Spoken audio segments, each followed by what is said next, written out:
3 cuerpos en una casa, 4 más en la calle, 11 personas muertas en menos de una hora, y el responsable tenía solo 16 años.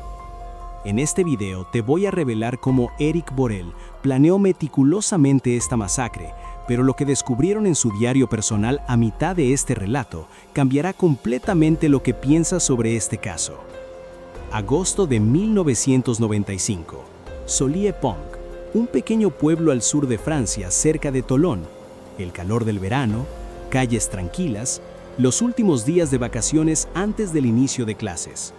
Nadie podía imaginar que en menos de un mes, este lugar tranquilo se convertiría en el escenario de uno de los asesinatos en masa más impactantes de la historia francesa moderna. Y todo comenzó con un chico que nadie notaba. Eric Borel, 16 años, delgado, rostro serio, cabello oscuro. Sus compañeros del Instituto Técnico de Tolón lo describen con una palabra: invisible. No tenía amigos, hablaba poco. Algunos lo habían visto sonreír alguna vez, pero era extraño. La mayoría ni siquiera podía decir que lo conocía. Pero eso no significa que su mente estuviera vacía. De hecho, mientras todos lo ignoraban en los pasillos, Eric estaba construyendo algo en su interior, algo oscuro, algo que nadie vio venir. Y aquí está lo perturbador. Hubo señales. Un profesor lo escuchó una vez hablar sobre acabar con todo. Otro alumno recuerda que Eric mencionó en tono frío que si mataba a alguien, lo haría rápido, sin dudar. Pero nadie lo tomó en serio. ¿Quién podría imaginar algo tan extremo viniendo de un chico callado y aplicado? Pero para entender lo que pasó, necesitas conocer el infierno que vivía Eric en casa. Su madre, Maryse Parenti, devota católica, temperamento agresivo, controladora. Sus vecinos la describen con una palabra: castrante. Cualquier pequeña falta se convertía en una escena. Su padrastro, Yves Bichet, ex militar, sin muestra alguna de afecto. Su medio hermano, 11 años, trato distante. Eric no tenía a nadie con quien hablar, ni en casa ni en la escuela. Pero tenía algo más. Eric estaba obsesionado con las armas, los militares, la muerte. Coleccionaba recortes de prensa sobre conflictos armados. Admiraba a los francotiradores, a los hombres de acción. De niño había soñado con ser militar, pero a medida que pasaba el tiempo, ese interés se volvió oscuro, mórbido. Y en sus escritos, porque Eric llevaba un diario, dejó claro que quería liberarse de su madre. Hablaba de muerte, de redención a través de la violencia, de llevarse consigo a los que lo despreciaban. Pero lo que escribió en las últimas páginas de ese diario, eso lo veremos en unos minutos, y te va a helar la sangre. En algún punto entre la frustración, el abandono emocional y su obsesión con la violencia, Eric tomó una decisión. 23 de septiembre de 1995. Eric Borel tomó un rifle calibre .22 que pertenecía a su padrastro y un martillo. No improvisó. Sabía lo que iba a hacer. Sabía a quién iba a matar. Y sabía que no pensaba detenerse ahí. Antes de que el sol saliera en Solliès-Pont, Eric ya había comenzado su masacre. Es viernes 22 de septiembre, entrada la madrugada. Entre las 3 y 6 a.m., Eric comienza. Primera víctima, Yves Bichet, su padrastro. Eric entra a su habitación mientras duerme. No usa el rifle, usa el martillo. Le destroza el cráneo. El ataque es brutal, calculado. El hombre probablemente muere al instante. Yves era tal vez el único obstáculo físico en la casa. Un hombre adulto con entrenamiento militar. Por eso fue el primero. Segunda víctima, Jean-Yves, su medio hermano de 11 años. Un niño, durmiendo.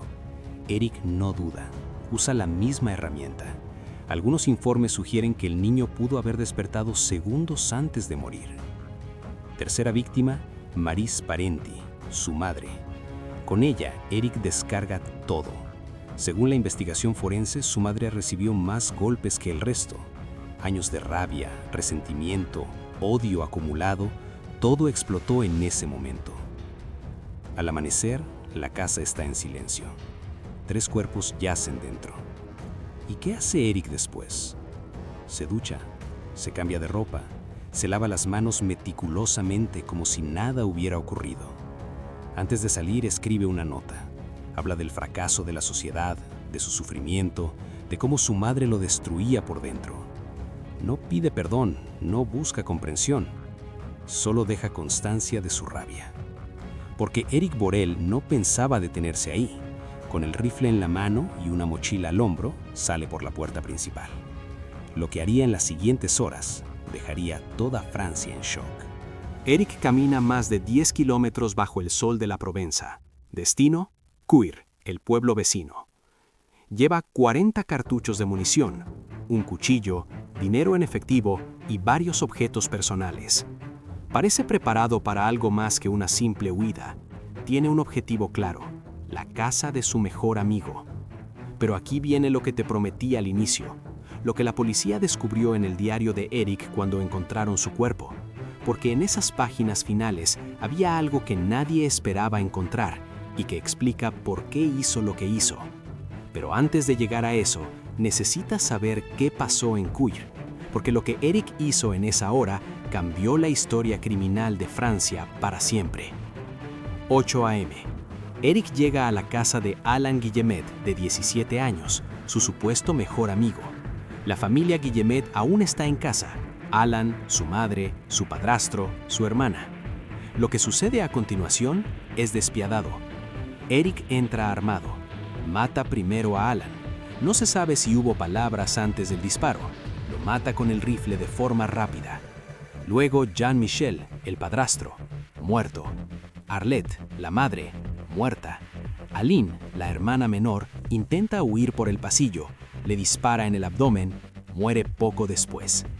4 personas en cuestión de minutos, sin señales de lucha, sin gritos escuchados por los vecinos. Eric se toma unos minutos dentro de la vivienda, no tiene prisa, revisa el interior, camina con calma, carga más munición. 8:30 a.m., sale de la casa, rifle en mano, tranquilo, y comienza a caminar por las calles de Cuir. Lo que sigue es una sucesión caótica y aterradora de asesinatos al azar. Un conductor de camión detenido en una intersección. Eric lo mira, apunta, dispara. El hombre muere en su asiento. Un peatón cruzando la calle. Disparo, muerto. Una mujer esperando en una parada de autobús. Disparo, muerta. Las víctimas son elegidas al azar, sin conexión entre ellas. El pueblo entra en pánico. La gente corre, se esconde en sus casas. La policía local es alertada, pero no pueden ubicar al tirador. Eric avanza a pie como si estuviera en una misión. Apunta con precisión. No dispara en ráfagas. Cada tiro es calculado. Muchos sobrevivientes dirían después que el asesino caminaba como si no sintiera nada, impasible, inexpresivo, casi como un soldado entrenado. 9 a.m. La policía establece un cerco en la zona cercana a la plaza central. El centro de Cuers está vacío, desolado, salvo por un chico armado que sigue matando. Eric dispara contra una tienda, luego contra un vehículo que intenta escapar. Cuando ve que el cerco policial se cierra y que su munición está casi agotada, Eric toma su última decisión. Camina hacia un callejón lateral, se sienta en el suelo junto a una reja metálica y se dispara en la cabeza con el rifle. Muere en el acto. 9:15 a.m. El terror había durado menos de una hora, pero el saldo fue devastador. 14 personas muertas. Cuando la policía encuentra el cuerpo de Eric, tirado junto a un portón metálico con el rifle aún en sus manos, no saben aún quién es. Tiene rostro de adolescente, viste con normalidad. Salvo por el arma, no parece un criminal. En sus bolsillos lleva una credencial de estudiante, algo de dinero, una pequeña libreta. Pronto confirman. Eric Borel, 16 años, alumno del Liceo Técnico de Tolón. Pero lo que no encaja es todo lo demás. Las escenas en Cuers son caóticas. Ambulancias, policía, gendarmes, prensa. Los cuerpos aún yacen en el suelo. Y entonces descubren algo. Eric no vivía en Cuers. Su domicilio estaba en Solliès-Pont. La patrulla llega poco después del mediodía. Lo que encuentran dentro de la casa es otra escena de horror. 3 cuerpos más: su padrastro, su hermano de 11 años, su madre, todos asesinados brutalmente con un martillo. Éric Borel había comenzado la matanza en su propia casa. 14 víctimas en total. Uno de los asesinatos en masa más atroces en la historia moderna de Francia. Y aquí viene lo que te prometí al principio. En la habitación de Éric, la policía encuentra algo más: un diario manuscrito. Allí, Éric escribía pensamientos oscuros, reflexiones sobre la vida, el odio hacia su madre, su frustración con el mundo.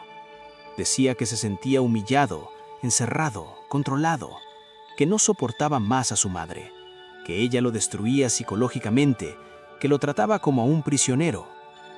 La culpaba por todo, por su aislamiento, por su dolor, por su odio hacia la vida. Pero en las últimas páginas había algo más perturbador. Éric escribió esto: Mi vida no tiene sentido si no puedo elegir cómo termina. El ruido de las armas será lo único que me escuche realmente. Esas palabras revelan algo escalofriante. Éric no buscaba venganza, buscaba ser escuchado, y eligió el método más horrible posible. No hablaba específicamente de matar a inocentes, pero sí de romper con el mundo, de una salida violenta, de que la única forma de liberarse era destruyendo todo lo que lo ataba. Éric Borel no fue un monstruo que apareció de la nada. Fue el resultado de años de negligencia emocional, abuso psicológico, aislamiento social y una obsesión enfermiza con la violencia que nadie tomó en serio, hasta que fue demasiado tarde. Éric Borel fue enterrado en silencio. No hubo ceremonia pública. Las familias de las víctimas organizaron funerales por separado. Las casas de Cuers y Solliès-Pont fueron vendidas. Su madre fue enterrada junto al padrastro y el hijo menor. El nombre de Éric fue tachado de las lápidas. El caso fue citado durante años en estudios de criminología y documentales. Se convirtió en ejemplo de cómo el silencio puede esconder una presión letal. Nadie lo vio venir, porque nadie quiso mirar de cerca. Lo que ocurrió en esas 24 horas fue el resultado de años de acumulación en la sombra. Éric Borel no dejó testigos, solo cuerpos, un diario y muchas preguntas sin respuesta. Así termina la historia de Éric Borel. 14 vidas perdidas, un pueblo destruido, una tragedia que pudo haberse evitado. Si llegaste hasta aquí, te pido 2 cosas. Primero, suscríbete al canal y activa la campanita. Cada semana subo casos reales de crimen que te van a dejar pensando durante días. Segundo, déjame en los comentarios: ¿crees que hubo señales que pudieron haberse detectado? ¿O casos como este son simplemente imposibles de prevenir? Y antes de irte, te dejo con esto. La próxima semana voy a contarte la historia de un asesino en serie que mató a 27 personas durante más de 10 años y la policía lo tuvo enfrente al menos 5 veces sin arrestarlo. ¿Cómo es posible? Lo descubrirás en el próximo video. Nos vemos la próxima semana. Y recuerda, a veces las personas más silenciosas son las que más tienen que decir.